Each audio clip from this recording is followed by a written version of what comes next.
తాకట్లో ఉన్న మీ బంగారాన్ని విడిపించి ఆ రోజు ఆన్లైన్ రేటుకి కొంటాం. Sharma gold company. కానీ అయ్యప్ప గారు ఫైనాన్షియల్ బ్యాక్గ్రౌండ్ పెద్దగా లేదు మీకు. నాన్న కష్టపడి వచ్చారు, మీ ముగ్గురు చాలా కష్టపడి వచ్చారు. రూపాయి విలువ తెలుసు మీకు. ఫస్ట్ ఆఫ్ ఆల్ జోబుల నుంచి రూపాయి తీస్తే ఏమవుతుందో కూడా తెలుసు, లేకపోతే ఏమవుతుందో కూడా మీరు చూశారు. మీరే అన్నారు 97లో 3,80,00,000 అంటే చాలా పెద్ద విషయం. నిజంగా మీ అన్నదమ్ముళ్ళు గొప్పవాళ్ళు కాబట్టి ఒకరికొకరు ఎలా చేసుకున్నారో నాకైతే తెలియదు కానీ చెప్తున్నాను. బట్ కొంచెం ఎక్స్ట్రీమ్కి వెళ్ళిపోయినప్పుడు పెళ్ళిళ్ళు అయిపోయిన తర్వాత బయట నుంచి వచ్చే ఆడవాళ్ళకి ఇవన్నీ పెద్దగా పట్టించుకోరు. మనమేంటి, మన ఫ్యామిలీ ఏంటి, మన పిల్లలు ఏంటి, మన ఫైనాన్షియల్ స్టేటస్ ఏంటి, మనం ఏ కార్లు కొన్నాం, మనం ఏ ఇల్లు కొన్నాం అన్న రేంజ్లోనే ఉంటారు. యాక్టర్స్ వైఫ్లు ఎక్స్పెషల్. అంటే మీ గురించి కాదు, కామన్గా చెప్తున్నాను. ఇన్ని కోట్లు లాస్ అయిపోయినప్పుడు ఎప్పుడు మీ ముగ్గురులో చిన్న చిన్న పొరపత్యాలు, గొడవలు కానీ, నేను పెట్టేది ఏంటి, నువ్వు చేసిన దానికి, నాన్న అక్కడ అది కొన్నారు, అప్పు అయిపోయింది, నువ్వే పెట్టుకోవాలి పెద్దోడు అని, లేదు నువ్వే చేసావు, నువ్వే చిన్న, మా స్క్రిప్ట్ లో ఒక్క వర్డ్ ఆఫ్ దిస్ డైలాగ్ లేదు. అవునా? లేదు, సీరియస్లీ. ఎప్పుడు అసలు నెవర్ నెవర్ నెవర్ నేను ఇలాంటి ఇష్యూసే మా ఇంట్లో వెళ్ళలేదు. మనీ లేకపోతే లాసెస్, ఇంకోటి అలకలు ఎలా ఉంటాయంటే, మేము మన ఫంక్షన్ రాలేదు, ఇలాంటివి ఉంటాయి తప్ప, అలకలు గిలకలు తప్ప ఇంకా అదర్స్ మనీ ఎప్పుడు ఇన్ బిట్వీన్ అంత అసలు జీరో లేదు. ఒకరికొకరు హెల్ప్ చేసుకుంటారా మనీ? అయ్యో, దాంట్లో డౌటే లేదు. మనీ అంటే అవసరం, కావాలి కావాలి అంత అయిపోయింది. దేనికి, ఎందుకు, ఎప్పుడు ఇస్తామని వర్డ్ ఉండదు. నేనైతే ఎప్పుడు ఇవ్వలేదు, నేను తీసుకున్నాను, ఓపెన్ గా చెప్తున్నాను. వాళ్ళకి అంత అవసరం రాలేదు, ఎప్పుడు అంత అవసరం రాలేదు. అది ఓపెన్ బుక్. అది ఎప్పుడు మాకు డబ్బు మనం వేరే వాటర్ బాటిల్ ఇవ్వండి అంటే ఎవరా మీరు, వాటర్ అయితే ఇచ్చేస్తా అంతే. సేమ్ మా ఇంట్లో అది కూడా అంతే, ఆ డబ్బు కూడా అలాగే ఉంటుంది. బట్ ఎక్కువ నీ దగ్గర ఉందా, మీరు తోస్తనే తీసుకుని తాగుతా ఆ టైప్. ఎక్కువ సాయన్న రవి గారు ఆ సందర్భం, ఆ అవసరం, ఆ రోజు అవసరం, దాన్ని బట్టి ఉంటుంది తప్ప it's not like that. And luckily to be frank with you, ఏదైనా అబ్బా సినిమాలు తీసి అలాంటి ప్రాబ్లమ్స్ వచ్చాయి తప్ప సినిమాలు తీసి లాస్ అవ్వడాలు. బేసిక్ గా మీరు చెప్పినట్టు ఆ జాగ్రత్తలు ఉన్నాయి. బేసిక్లీ మన లివింగ్ కి, మన దీనికి, మన సైజ్ ఆఫ్ మన బ్రెడ్ ని ఎక్కడ మిక్స్ చేసుకుంటే, అలాగే మీరు ఇంట్లో వాళ్ళ గురించి అడిగారు. డెఫినెట్లీ ఎస్ అండి. ఎందుకంటే ఇంటి నుంచి సపోర్ట్ లేకపోతే ఏది కుదరదు, ఏది జరగదు. మీకు తెలుసు, మనం బయలుదేరితే ఇంటి కోసం, మనం బయలుదేరుతాం ఇంటి నుంచి బయటికి. మళ్ళీ ఇంటికి వెళ్ళేంత వరకు వాళ్ళ రెస్పాన్సిబిలిటీస్ వాళ్ళవి. వదిలిద్దాం అనేంటి, నా వైఫ్ అవనండి, కవిత అవనండి, బేసిక్లీ మమ్మల్ని నమ్మారు. వాళ్ళు మమ్మల్ని, అంటే మా ఆవిడ మమ్మల్ని, నన్ను, మా వదిలిను, వాళ్ళు బేసిక్ గా అది ఆ నమ్మకం ఇవాళ మాకు. వాళ్ళ ముగ్గురు అయితే చాలా ఫ్రెండ్లీగా ఉంటారు. డెఫినెట్లీ 100%. అదే ఎప్పుడు నేను అదే అంటాను, రోజు పొద్దు నుంచి సాయంత్రం వరకు ఉండడం కాదు కదా. కలిసిన 10 నిమిషాలు, లేకపోతే కలిసిన గంటో, లేకపోతే కలిసిన 2 hours, లేకపోతే మాట్లాడుకుంటున్నా ఫోన్లోను, ఫుల్ హార్టెడ్ గా మాట్లాడుకునే గుడ్ రిలేషన్షిప్. ఏదో పొద్దున్న సాయంత్రం కలిసి ఉన్నాను కాదు కదా. ఉన్న 10 నిమిషాలు ఎలా ఉన్నాం అన్నది, 10 నిమిషాలే ఉన్నా, ఆ 10 నిమిషాలు ఎలా ఉన్నది ఇంపార్టెంట్. సినిమాలలో చూపించినట్టు ఎక్కువ చిన్నోడే అందరు డబ్బులు అడుగుతా ఉంటారు అన్ని సినిమాలలో, అది కామన్. లేకపోతే అన్నే జబ్బులో పెట్టిపోతా ఉంటాడు. లక్కీగా ఏంటంటే నాకు అంత డబ్బుతో నేను చాలా లీస్ట్ గా చూసేది డబ్బుని. సో నాకు అదేం కాదు, మన కంఫర్ట్ మనకు ఉంటే చాలు. మనకు అది కావాలి, ఇది కావాలి, అది అంత లేదు. హ్యాపీ, సేఫ్, మన బేసిక్స్ కంఫర్ట్స్ అంతవరకు లక్కీగా దేవుడు మన టాలెంట్ తో మనకు ఉండే దీనికి మనం మాకు మనం డబ్బింగ్ చెప్పుకున్నా, యాక్ట్ చేసుకున్నా, మనకు కావాల్సినంత ఇస్తున్నాడు కాబట్టి అది వెళ్ళిపోతుంది. దాని గురించి వరీస్ ఏం లేదు. కాకపోతే మన ఓన్ అడిషనల్ మనకి ఏమీ లేవు. హ్యాపీ షూటింగ్ ఉంటే షూటింగ్ వెళ్తా, లేకపోతే హ్యాపీ ఇంటికి వెళ్ళి spend with my family only. ఇంకా అలాగూ చిన్న చిన్న, ఇంతమంది పెద్ద ఫ్యామిలీ కాబట్టి చిన్న చిన్న ఇంట్లో ఫంక్షన్లు వాటికి వీటికి తప్పదు, కలవాలి. మంచి చెడైనా కలవాల్సిందే కాబట్టి ఫ్యామిలీతో ఎప్పుడు ఉంటుంది. సినిమా అన్నది నాకు ఎప్పుడు ఉన్న క్రికెట్ ఉంది. నేను సీసీలు ఎప్పుడు ఆడుతుంటే నాకు కుదరకపోతే తప్ప వాళ్ళు ఎప్పుడు నన్ను మా కెప్టెన్ అఖిల్ దగ్గర నుంచి, అంతకుముందు వెంకటేష్ అనే దగ్గర నుంచి, మన సీసీఎల్ విష్ణు దగ్గర నుంచి, వాళ్ళు ఎప్పుడు మనల్ని కాదు అనలేదు. సీసీఎల్ మనం ఎప్పుడు ఆడుతూ ఉంటాం బానే. క్రికెట్ అనేది ఒకటి ఉంటుంది, సంవత్సరానికి ఒకసారి సభలో కూడా ఉంటుంది. So happy, good. ఎలా అంటే రియల్ లైఫ్ లో ఎలా కోపం ఎక్కువ, చాలా సాఫ్ట్ మీరు అసలు? చాలా కోపం.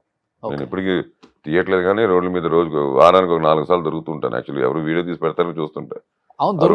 రోడ్డు మీద భయంకర, నాకు చాలా కోపం. నాకు చిన్న ఎవరిని మిస్టేక్ చేసిన కారు అంటే హార్న్ కొడితే తప్పు కాదు, కొట్టి దాని అంటే చెప్తున్నాను కదా, తప్పులు వాడు తప్పు చేసి మన వాడు ఐడెంటిఫై చేస్తాడు వాడు తప్పు యాక్టర్ నన్ను కొట్టారని. వాడు తప్పు చేసి మన మీద హార్న్ కొడితే అప్పుడు అలాంటప్పుడు వాడు హార్న్ కొట్టుకుంటే నాకు సంబంధం లేదు. నేను తప్పని అనుకోకూడదు కదా. ఈ మధ్యన ఎక్కువ అయిపోతుంది అది. ఫ్యామిలీలో ఎవరు మీ బాధ్యతలు కాలేదా కోపానికి?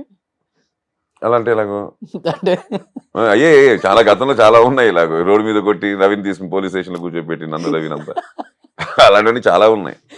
దాని తర్వాత వాళ్ళే అర్థం చేసుకుని వదిలేస్తారు.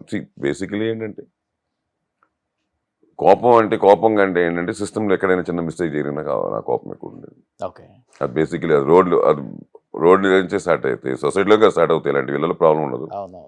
సొసైటీలో ఆ గుంపులు something against rule, against law, anything happens I will question. But first Sai అన్నయ్య సెటిల్ అయ్యారు కాబట్టి ఇండస్ట్రీకి వచ్చిన తర్వాత, నాన్న తర్వాత డెఫినెట్గా ఇంట్లో ఎవరైతే పెద్ద ఉంటారో వాళ్ళే రెస్పాన్సిబిలిటీస్ ఎక్కువ ఫైనాన్షియల్గా, ఎస్పెషల్లీ మీ ఇండస్ట్రీలో.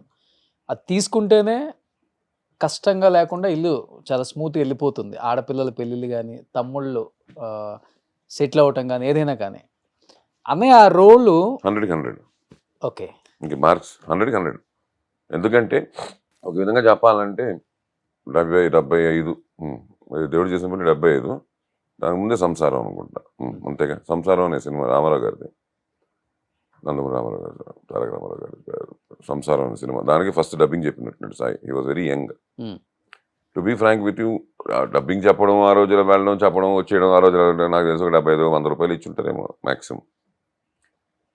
ఆ డబ్బు when it came I think సాయికి బాగా లోపలిగా అన్నయ్యకి బాగా గుచ్చుకున్నట్టుంది. ఎందుకంటే ఆ రోజుల్లో కొంచెం it was very tight family. ఎందుకంటే 7 మంది మేమే ఫ్యామిలీ, అమ్మ నాన్నతో పాటు 5 మంది పిల్లలు. ఇది కాకుండా ఆ రోజు చెన్నై అనేసరికి హాస్పిటల్స్ చాలా మేజర్ పార్ట్. చెన్నై మీ గుర్తుందో లేదంటే మీ తాత వాళ్ళ తరం గుర్తుండి ఉంటుంది. ఆ రోజులో ఆంధ్ర, కర్ణాటక ఎక్కడ ప్రాబ్లం వచ్చినా చెన్నైకి వస్తారు, కేరళ ఎక్కడ ప్రాబ్లం వచ్చినా they will come to Chennai, because hospitals Chennai base ఉండేది ఎక్కువ. అలాంటిది మనం చెన్నైలో ఉండేవాళ్ళం. సో ఇటు నుంచి ఒక ఇటు నుంచి ఇద్దరు పేషెంట్స్ ఎప్పుడు మా ఇంట్లో ఉండేవారు కంపల్సరీ. అది ఆ రోజుల్లో పెద్దవాళ్ళు అంటే మా తాతల సైడ్ నుంచి, మా అమ్మమ్మల సైడ్ నుంచి, వాళ్ళ బ్రదర్స్, వాళ్ళు సంబడి. మీకు అర్థమవుతుంది కదా, బికాస్ ఆఫ్ హాస్పిటలే, it's not because of something else. మళ్ళీ వాళ్ళు చూసుకోవడానికి 1-2. అంటే మా ఇంట్లో 12-13 మంది ఉండేవారు. అమ్మ should do breakfast, lunch and dinner and coffees in between for 12 to 13 people. ఎప్పుడు అంటే నాన్న సంపాదన ఒక్కరే, 1 man, సింగిల్ మ్యాన్. నాన్న సంపాదన ఒక్కడే సరిపోదు కదా. అప్పుడు తెలియకుండా సాయిది ఏంటంటే సాయి డబ్బులు హెల్ప్ అవుతుంది అనే విషయం వాళ్ళకి ఎలాగో అమ్మనానికి తెలుసు, కానీ సాయికి ఆ ఏజ్లోనే ఎక్కేసింది. అప్పటి నుంచి ఏం చేసాడంటే ఇంకేది వదిలేవాడు కాదు. స్కూల్కి రావడం, అక్కడ హోంవర్క్ చేసుకోవడం, స్కూల్లోనే హోంవర్క్ చేసేసుకోవడం, వెళ్ళిపోవడం డబ్బింగ్కి. అలా అలా ఒకవేళ రెస్పాన్సిబిలిటీ సాయికి లేకుండా ఉండుంటే ఈ would have become big cricketer అండి. Is excellent half spinner and sensible cricketer, sensible batsmen. ఆ రోజుల్లో, ఇప్పుడు ఏజ్ పక్కన పెడితే ఆ రోజుల్లో ఈ was very beautiful bowler, half spinner. చాలా ఫస్ట్ డివిజన్ కూడా ఆడాడు తను తమిళనాడు. ఆ రోజుల్లో ఫస్ట్ డివిజన్ అంటే నాట్ ఏ జోక్. ఆ రోజుల్లో తమిళనాడు ఫస్ట్ డివిజన్ అంటే చాలా పెద్ద మ్యాటర్ అది. అండ్ వాడికి he had every qualities of playing cricket for Ranji. ఎందుకంటే హీ ప్లేడ్, ఈ studied in colleges, universities, MPhil వరకు తీసాడు కదా. ఆ రోజులు అవేగా చూసేవారు. యూనివర్సిటీ కంపల్సరీ ఆడాలి, రంజీ ఆడాలంటే. యూనివర్సిటీ ఆడితే రంజీ ఆడితే you will be promoted to national level. So దానికి రూట్ ఏంటంటే if you want to enter Ranji you should go to university. University ఆడాలంటే కాలేజ్ చదువు ఉండాలి. నాకు పోయింది క్రికెట్, లేకపోతే నేను క్రికెటర్ అయ్యేవాడిని. ఏ రేంజ్కి ఆడేవాళ్ళు, ఎంతవరకు ఆడేవాళ్ళ తర్వాత సంగతి. At least I would have gone somewhere. ఎప్పుడైతే చదువుకుంటున్నా రవి ఎక్సలెంట్ క్రికెటర్. వాడు స్కూల్ టీమ్ క్యాప్టెన్ ఆడు సెయింట్ బీట్స్ కి. సెయింట్ బీట్స్ అంటే ఆ రోజుల్లో పెద్ద కాన్వెంట్ అది. వాళ్ళు కప్పులు కొడతారు every year. Santhome, saint Bede's అంతా కప్పులు కొట్టే క్రికెట్ టీమ్స్ ఇవన్నీ. దానికి క్యాప్టెన్ గా ఉండేవాడు జూనియర్స్ కి. పేస్ బౌలర్, ఆల్రౌండర్ వాడు అంతే. సో ఈజ్ ఆల్ క్రికెట్ అనేది ముగ్గురు బాగా అది లక్కీగా అది కూడా క్రికెట్ అందుకే వచ్చింది. వాడు మనకు స్టేట్ హైదరాబాద్ అండర్-19 ఆడాడు. అండర్-19 ఆడాడు వాడు. మన ఆదర్శ్ వీళ్ళతో ఒక పీరియడ్ ఆడారు. ఫ్యామిలీ ప్రాబ్లం అర్థం చేసుకున్నారు కాబట్టి. అలాగూ సాయికి ఏమైపోయిందంటే మనం అక్కడి నుంచి వచ్చాం. సాయి ఏమైపోయిందంటే అన్నయ్యకి మన contribution is helping home. Even though it's very small amount, ఎవరి సాయం లాగా, but something is happening at home అన్నది ఇంక అక్కడి నుంచి స్టార్ట్ అయింది. ఈ నెవర్ ఆ ఒక్క విషయంలో వెనక్కి తిరిగి చూడలే. ఏ డబ్బింగ్ ఉన్నా, ఇది ఉన్నా, చిన్న వేషం లేకపోతే చిన్న ఆ రోజులో అంటే బిట్స్ అంటాం డబ్బింగ్ వచ్చేసరికి. ఓకే దాని ఇప్పుడు ఏం మార్చారో తెలియదు టర్మ్స్. ఆ రోజులో బిట్లు అనేవాళ్ళం. అంటే చిన్న చిన్నవి సార్ అంటాం, మర్మరింగ్స్ అవి కూడా చెప్పిన రోజులు ఉన్నాయి. బికాస్ ఆఫ్ దాంట్లో వేషం లేదు అని చెప్పడానికి పెద్దగా రెగ్యులర్ రైటర్లు ఉంటారు, ఈ ఊరికి రారా అలా కూడా. అంటే ఈ వర్క్ ఆ కేటగిరీ కాదు, బట్ ఆ కేటగిరీ కూడా చేసేవాడు. ఎందుకంటే ఏదో డబ్బులు వస్తాయి కదా ఇంటికి, సంథింగ్ ఆ కన్విన్స్ వస్తుంది, సంథింగ్ విల్ హెల్ప్. బస్సులో వెళ్ళిపోయేవాడు, కన్విన్స్ ఇచ్చేవాడు, కన్విన్స్ మళ్ళీ జాగ్రత్త తెచ్చుకునేవాడు. అలాగే ఈ మల్టిపుల్ అంటే ఇంటి కోసం అక్కడి నుంచి స్టార్ట్ అయింది. అది ఇవాల్టి వరకు అతనికి పోల.